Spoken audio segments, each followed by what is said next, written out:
mates. I will say this about investing. Everything you do learn is cumulative. What I learned at 20 is useful.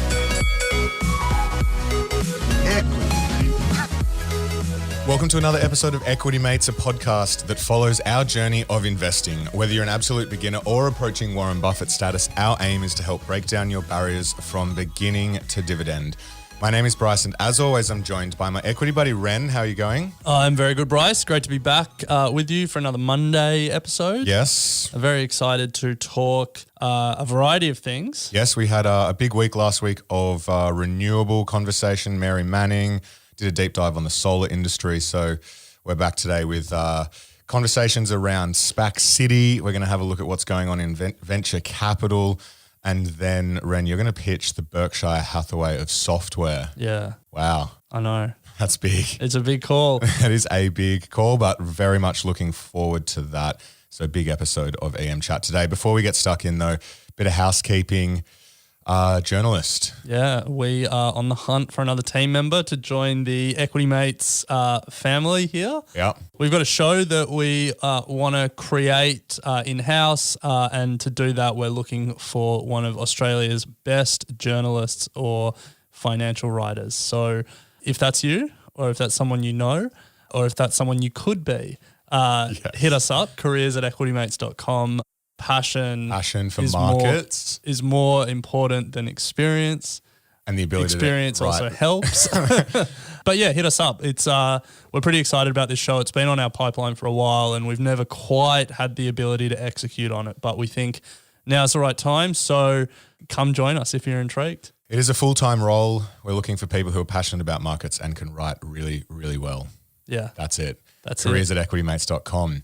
Any other housekeeping, Ren? Yeah, I want to give Dylan from Broken Hill a shout out. My sister just moved to Broken Hill and moved in with someone who was an Equity Mates fan. So I said I'd give him a shout out. So Dylan, thanks for listening, and thanks for making my sister feel welcome in Broken Hill. Nice. Well, yeah, and shout out to the random guy we bumped into at Rushcutters Park 2 weeks ago as well. Bryce has a diary where he keeps every interaction with someone who recognises him. So we can't quite afford the dollar offer that Hamish and Andy do. We don't have that kind of cash on the balance sheet. But Bryce will record you in his journal. And shout out as well to all of the other shows in the Equity Mates Media Network. If you have just joined this podcast for the very first time, welcome. This is our flagship show, but we do have plenty of other shows in the network that really help you depending on which stage of the journey you are at. So we've got Get Started Investing, another show hosted by Alec and I, which covers all the fundamentals of investing, really goes back to basics. So head over there if you're still feeling a little overwhelmed. You're in Good Company is hosted by Maddie and Sophie down in Melbourne, and they are also tracking their investing journey, trying to improve the conversation amongst women and encourage their friends and everyone else in the community to get started investing. We also have Comedian v Economist, the two boys chatting all things macro, and Talk Money to Me, Candice and Felicity. Two financial advisors at Shaw & Partners helping you understand more about personal finance. And of course, Meet, Pay, Love, Carmel and Zoe breaking down the conversations you should be having with money and your partner. So a lot going on in the Equity Mates network and a new show on the horizon. Yeah, that's 6 shows, but we're not done yet. 7th show is Crypto Curious in partnership with the team over at Bamboo, the micro investing app to help you get started in Bitcoin and Ethereum. They're going to be breaking down the world of cryptocurrencies, NFTs, Bitcoin, and really focused on helping those that may be curious about cryptocurrency really understand it and understand, what's going on in the news, what these digital assets are and what they might be in the future. So first 3 episodes launch on the 8th of November, so next week, but the feed is up. Search it wherever you get your podcasts, subscribe, listen to the trailer, give it a review, get ready. Number 7 launches in a week. Yeah. Going to be big. So head to equitymates.com to find out more information on all of those shows. So SPAC City. It's a couple of big SPAC deals in the last couple of weeks, Ren. One with WeWork and one with Trump. So we're going to go through both of them in a little bit of detail because it's pretty fascinating what's happening over in SPAC land, Yeah. SPAC City. So for those who are unfamiliar, SPACs, special purpose acquisition companies, they are basically a blank check. They go raise a bunch of money from investors with basically then a time period to then go and acquire a company. So investors give them money and say, go buy something good with it, rather than the traditional IPO where investors know what they're putting their money in. So WeWork merged with BowX Acquisition Corp, and then Trump's new media business merged with Digital World Acquisition Corp. Let's go through each of them because they're both pretty interesting. WeWork, we're actually sitting in a WeWork recording this, so we better be careful about what we say. Yes. WeWork, for those who are unfamiliar, shared office business, 750 locations worldwide across 150 cities in 38 countries. We're recording in Sydney, and I think at last count they have like 14 WeWorks in Sydney. Don't know about that many, but yeah, it's double digits. It's in the teens, yeah. 2 years ago, they tried to go public at a $47 billion valuation. What happened? It failed in a big way. As they were doing their roadshow, it went from potentially one of the biggest IPOs in history to an absolute flop. Didn't even get off the ground. Adam Newman, the CEO, was kicked out, and SoftBank sort of took charge and started stripping costs out, and it's been bubbling away ever since. Went for a $47 billion IPO. They eventually realized there were a whole bunch of problems with the business. The CEO was cleared out. The SEC investigated. The New York Attorney General investigated. WeWork went through several rounds of layoffs, eventually slashed 2/3 of their headcount, exited or renegotiated hundreds of leases on buildings. Then COVID-19 hit, which obviously decimated the office business. But they've got through it. This merger is a $9 billion merger. So from $47 billion to $9 billion, not great. Not great. But, a few years ago, they were probably at zero. They'd be taking anything at this point. Yeah. Now, they're still losing money. In the first half of 2021, WeWork recorded a net loss of nearly $3 billion. The office business is a tough one, I guess, well, for obvious reasons with COVID and stuff like that. But they got the IPO done. Good on them. One company that may be a little bit disappointed, SoftBank. Yeah. Invested $18.5 billion in WeWork.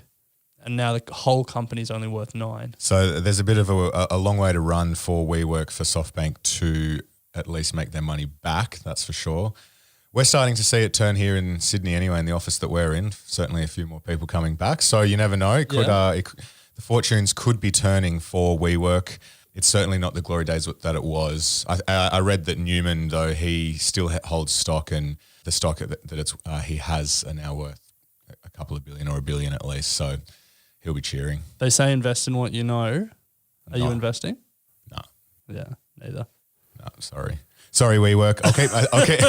I'll keep my eye on it, and but for me personally, just think there's too many spaces here in Sydney. So yeah, for me, I don't see the benefit of scale here. Like some businesses, you can see the benefit of scale, but in every local market, WeWork is competing with local competitors. And here in Sydney, there's Spaces, which is like a big Sydney-based shared office competitor. But then you go down to Melbourne and there's another one, the Commons, and they've got a number of spaces. And like in every city WeWork operate, they've got these local competitors that are basically competing to offer a commodity product, walls, chair, and a desk. And you can have all the free beers on taps and coffees that you like, but at the end of the day... Well, you can't because they shut the taps. Yeah, true. But at the end of the day, like the decision makers at the company are really just going to be driven by price. Like the people that enjoy the perks and the people that are making the decisions about where they go are generally not the same people. And so for me, it's just like... And unless there's one use case where that scale makes a difference, which is if they're trying to sell office space around the world to multinationals, like they go to Microsoft and they're like, don't worry about getting office space in every city. Just do a global contract with us and we'll house your people in every city. That's the one use case where I can see scale is a benefit. Which they definitely do. Which they do, yeah. But for most businesses who aren't multinational, I don't see why having 750 buildings, the unit economics of each building don't get a lot better. There's sure some things you might get some economies of scale, like procuring the beers and procuring the coffee. Or, maybe they get a better deal on chairs than like a local competitor. But yeah, you know where I'm going with this. I don't see the scale benefit.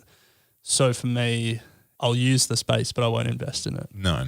So Ren, let's move on. Trump loves being in the news, and Trump announced a merger with Digital World Acquisition Corp. The ticker is DWAC over on the NASDAQ, and it has been booming, up as much as 1,657% since the deal was announced.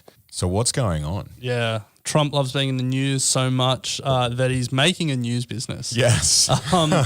So Trump has said for a while he's going to create his own social media. Yeah. This is his second attempt because his first was that blog that he published a little while ago. Do you remember that? Yeah, I did. But wasn't there also rumors before the reason that he ran for politics was to try and pump up his TV station? Yeah, he wanted to create like a far-right news network or like a conservative. Yeah, that was the story in 2016. Yeah. But now he's doing it.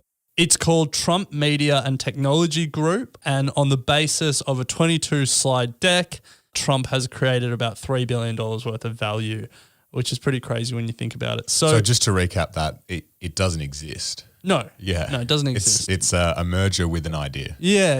So the SPACs, their share prices are $10. That's like where they start, and they trade around that $10 mark until they announce an acquisition. Yeah. The SPAC that acquired this idea from Trump closed last Wednesday, or when this is released, the Wednesday before, at $9.96. So around that $10 mark. The deal was announced. By Friday, the share price peaked at $175. So Trump's name, I guess, and the idea rocketed that SPAC's share price up. It's come off a fair bit, but it's still up, I think like 5 times from where it was before the deal was announced. Trump has become this has become the number one meme stock on Wall Street Bets. No surprises there. More mentions than GameStop at the moment, or AMC, or any of those other companies. So, but anyway, let's talk about what the business is, because it's pretty funny. And if you flick through the 22-slide deck, it's pretty funny as well, because about a third of it just talks about how many Twitter followers Trump has. Classic. That's what he cares about. Yeah, true. So Trump Media and Technology Group, slide 2 of the deck talks about their vision. And I just want to read it out to you because he hasn't let bygones be bygones. And I quote, TMTG aspires to create a media powerhouse to rival the liberal media consortium and fight back against the big tech companies of Silicon Valley who have used their unilateral power to silence opposing voices in America. Unbelievable. How's he going to do it though? Yeah, so three arms for the business. Truth Social, which in the deck says it's going to be taking on Twitter and Facebook. And then TMTG Plus, which will be taking on Disney and Netflix. And then TMTG News, which he says will be taking on CNN and iHeartRadio.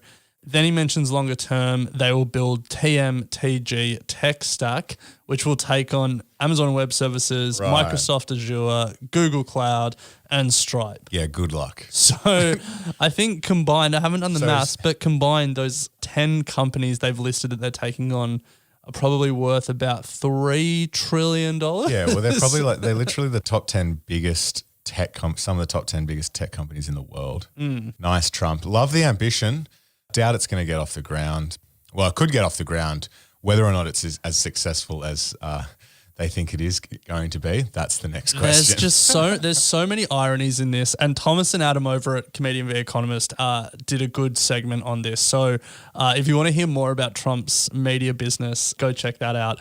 But 2 things stand out for me. Firstly, Trump in his deck said that they were building a non-cancelable global community, obviously because Trump feels like he's been cancelled. Then a whole bunch of people signed up to Truth Social under the name Donald Trump, and they were removed. They were cancelled. But the funnier one for me is that in the terms and conditions of Truth Social, there's something about using excess capital letters is like a violation of the terms and conditions. Doesn't Trump only use capital letters? Yeah. And so Thomas and Adam put up something on Instagram comparing the pair, but it's a mess from the start. Mess from the start, but it's worth $3 billion. So here's a question that I've asked you before, but I want to ask you on the podcast. 2 SPAC mergers, WeWork, $9 billion market cap, losing $3 billion a year. Oh, sorry, $3 billion a half. So annualize that, $6 billion a year. Or Trump's $3 billion idea that isn't losing any money. Which would you rather invest in? Yet. Oh, well, I mean, you probably have more chance at the moment of making something from the Trump, just given the meme nature of it. There we go. Bryce Lesky once again supporting Donald Trump. Everyone. No. But yeah, look, 2 fascinating SPACs coming out of SPAC City. I'm sure the trend will continue and we'll see more and more interesting stuff come out of SPAC land. All right, Ren. Well, we did promise everyone at the start of the show that there's going to be a bit of a stock pitch for the Berkshire Hathaway of software. So let's jump into that after this quick ad break. Okay, so it is watch list time. Just a reminder that if you want to follow along with any of the stocks that we talk about on the watch list, or any of the stocks that our experts talk about, or any of our other show hosts talk about, head to our website, brand new website, and there's a beautiful page with all of the watch stocks in watch list form. So go and check that out, and you can listen to the episodes that they're attached to as well. But Ren, you did promise us at the start a stock pitch. So it's Constellation Software. It is. Sometimes called the Berkshire Hathaway of software.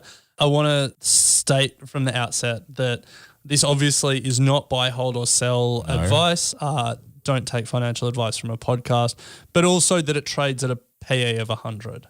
Okay. And so it's expensive. And so even if it was a stock pitch, it would be a watch this space and make sure you're comfortable with valuation, or wait until valuation comes in a little bit. Okay. But I want to talk about this company because I reckon it's one of the coolest companies out.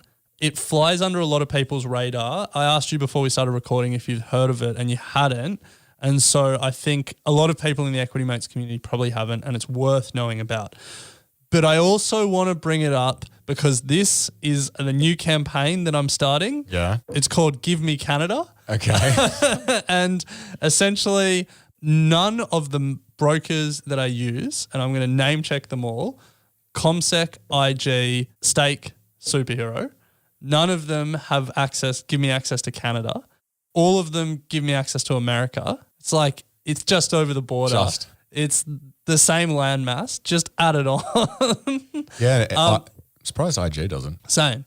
And this company is also listed over the counter in the States, and none of them have it listed, which is fair. But there's a lot of great opportunity in Canada, and so I'd love to see someone pick up the mantle and get us Canada. I'm sure none of them appreciate us calling them out, but hey, if we've got a platform, we've got to use it. Sure. This is just one of the many companies in Canada that I think are pretty cool, worth paying attention to.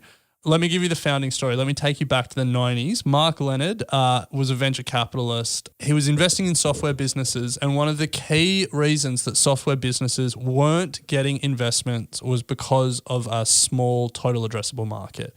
We think of software businesses, we think of Atlassian, we think of Microsoft, we think of these companies that can basically address key markets across the world, software developers or like businesses, or like something where there's hundreds of millions or billions of potential users. But there's all of these software businesses that are niche, that are small, that don't have big total addressable markets. And so when venture capitalists look at them and do the maths and ask, can we get a 10x or 100x return?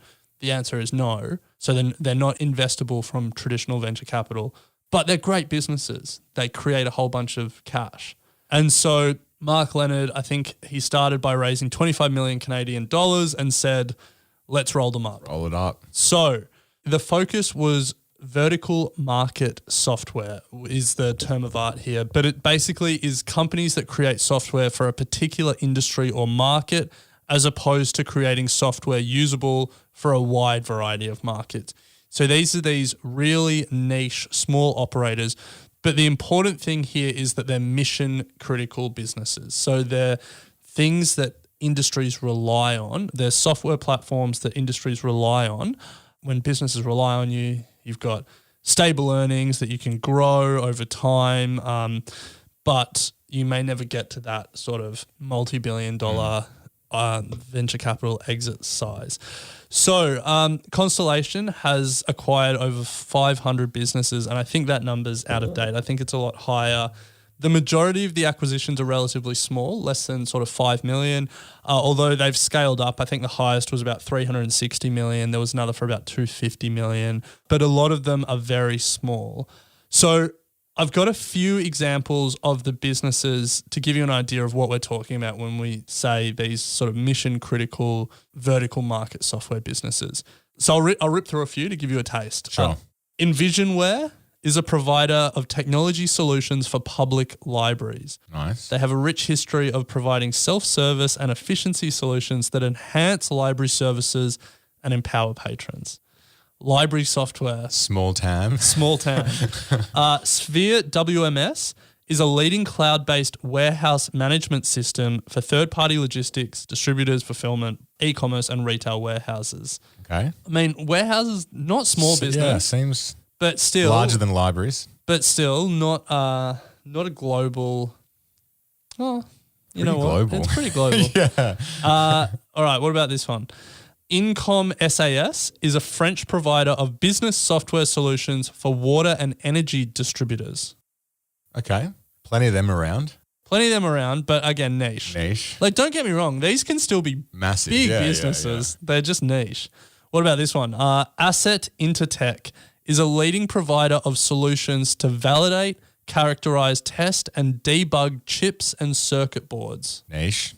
Niche. Sick. Next one, this is a bit more consumer facing. What Salon, an Irish app that connects consumers in real time with beauty salons and hairdressers. That's interesting. Yeah. Isn't that just a phone call? Oh, come on, bro. Are you a phone call operator when it comes to like booking appointments still?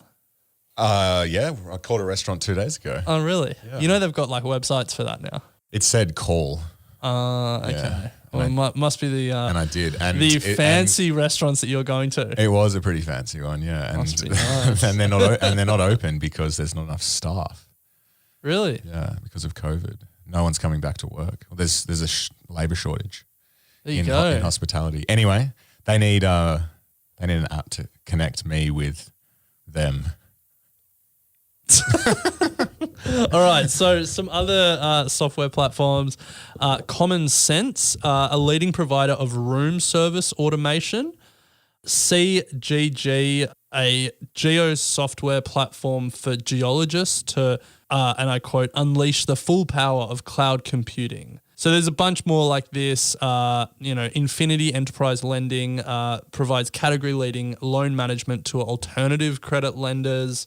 Yeah, a bunch of other ones, but I think you get the concept, which is these sort of niche software businesses that I think Constellation's minimum like sort of threshold is $1 million in earnings annually, and the ability to grow that, good management team, all that stuff.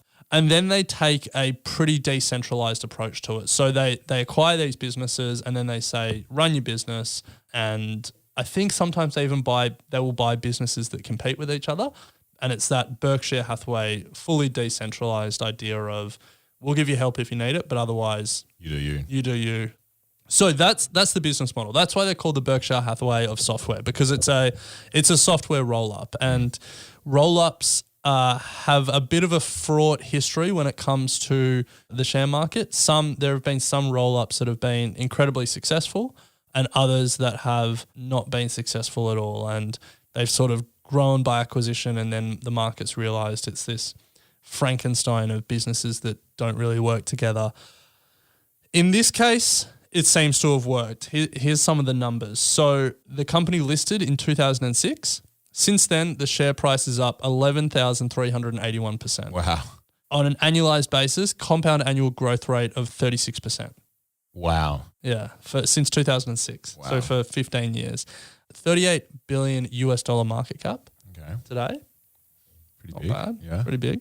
Some of the numbers. So 3.9 billion. These are all US dollars. 3.9 billion in revenue, and the 5-year compound growth rate of 17%. and then 436 million in profit, and the 5-year compound growth rate of 20%. I can understand why you want to get access to it. Yeah, yeah. Where to from here, though? It feels like is the strategy just to keep on bolting things on? Yeah. I think buying. So I was listening to someone, and I don't know if this is true. Apparently, Mark Leonard used to write quarterly letters, and then his board told him to stop because his competitors were just stealing all of his IP. No way. Yeah. Wow. But apparently, he used to just say, "There's no upper limit here. Like, there will constantly be more software businesses." I think there's something like 100,000 software businesses in the world, or like the number is just outrageous. They bought 100 businesses in 2019. Alone. Yeah. Yeah. Just bang. The idea is that they will keep growing. The market definitely expects them to keep growing with pricing it at 100 PE. Well, yeah, I only imagine that there's going to be more and more of these niche companies evolve as tech improves, and like it's certainly not a dying industry. Yeah. And I think the key thing is like a lot of the things that have enabled these businesses are only continuing. Back in the day, a lot of these niche businesses wouldn't have been able to get up because they would have had to run their own servers and, build their own, back-end databases, like all that stuff, all that like really technical stuff that made building technology companies difficult. But now that's all been, I guess, automated or, put on the cloud. And so people who want to build a library software platform business can just focus on solving the needs of the library operators and not worrying about like building a, proper tech stack and all of that stuff. And I think that has just enabled so many more niche businesses, and it's brought costs down to enable so many more of these niche businesses to be profitable. Yeah. So I think it's only going to head in one direction in terms of more niche businesses. The key question is, can Constellation be the one to acquire the good ones? Because more and more companies have realized the play here. Yeah. And so we've seen a number of competitors emerge that do exactly the same thing, roll up niche software businesses. We've also seen traditional private equity and hedge funds move into this space a little bit, but also we've seen a new breed of private equity called micro PE that, again, try and do something similar. They use that private equity playbook of leveraged buyouts and turnarounds and all of that stuff for private companies, but they do it at a much smaller level and they do it with much smaller companies. And so there's more and more competition for deals, and what happens when there's competition for deals? The price of the deal goes up, and then the question is the deal still a good deal if you're paying double what you expected to or whatever? But yeah, for me, I just think this is a cool company. I think this is like an example of someone who for 15 years since listing has just been doing it, and has created so much value, and so many people don't know about it. Unbelievable. Well, I can understand why you want to get access to it, Ren. So shout out to any of the brokers here in Australia who don't have Canada on the platform. Get it on purely just because of this company. Well, not purely because of this company. Why not? Maybe we'll just keep talking about great Canadian companies until see what happens. Yeah. Well, it's pretty amazing company. Massive expectations from the market on 100 PE, but maybe it will one day get there. Come into that value. Who knows? Nice. So we'll put that up online, and we'll link this episode to it. And a reminder that if you want to check out any of the other stock pitches that we've done here, or that our community members have done, or that any of our experts have done, head to our website equitymates.com. And you can listen to them and have a look at the past performance of them as well, whether or not we've actually done all right. But a reminder, this is not a buy, hold, or sell recommendation. I think that's critical. Yeah. Well, Ren, that does bring us to the end of our episode today. Plenty more content coming this week. On Thursday, we are sitting down with the first of our guests to talk through the Sown Hearts and Minds conference that's coming up. Don't want to reveal who it is because we've got some exciting guests, but stay tuned for that on Thursday. A bonus episode coming out later in the week, and then a big week of ASX Investor Day next week. So plenty happening at Equity Mates Media. We'll pick it up on Thursday, Ren. Nice. Hey, thanks for listening to this episode of Equity Mates. We love hearing from you, so drop us a line at contact@equitymates.com, or even better, go to your podcast player and leave a 5-star review. Also, a reminder that the Equity Mates content train doesn't stop when you've run out of episodes to binge. We've got a brand new website, a Facebook discussion group. We're on Instagram, YouTube, and slowly making our way as an influencer on TikTok. Well, that's Ren. So come and say hello and join the community. We'd love to welcome you. Until next time. Equity Mates Investing Podcast is a product of Equity Mates Media. All information in this podcast is for education and entertainment purposes only. Equity Mates gives listeners access to information and educational content provided by a range of financial service professionals. It is not intended as a substitute for professional finance, legal, or tax advice. The hosts of Equity Mates Investing Podcast are not financial professionals and are not aware of your personal financial circumstances. Equity Mates Media does not operate under an Australian Financial Services licence and relies on the exemption available under the Corporations Act 2001 in respect of any information or advice given. Before making any financial decisions, you should read the product disclosure statement and, if necessary, consult a licensed financial professional. Do not take financial advice from a podcast or video. For more information, head to the disclaimer page on the Equity Mates website, where you can find ASIC resources and find a registered financial professional near you. In the spirit of reconciliation, Equity Mates Media and the hosts of Equity Mates Investing Podcast acknowledge the traditional custodians of country throughout Australia and their connections to land, sea and community. We pay our respects to their elders, past and present, and extend that respect to all Aboriginal and Torres Strait Islander people today.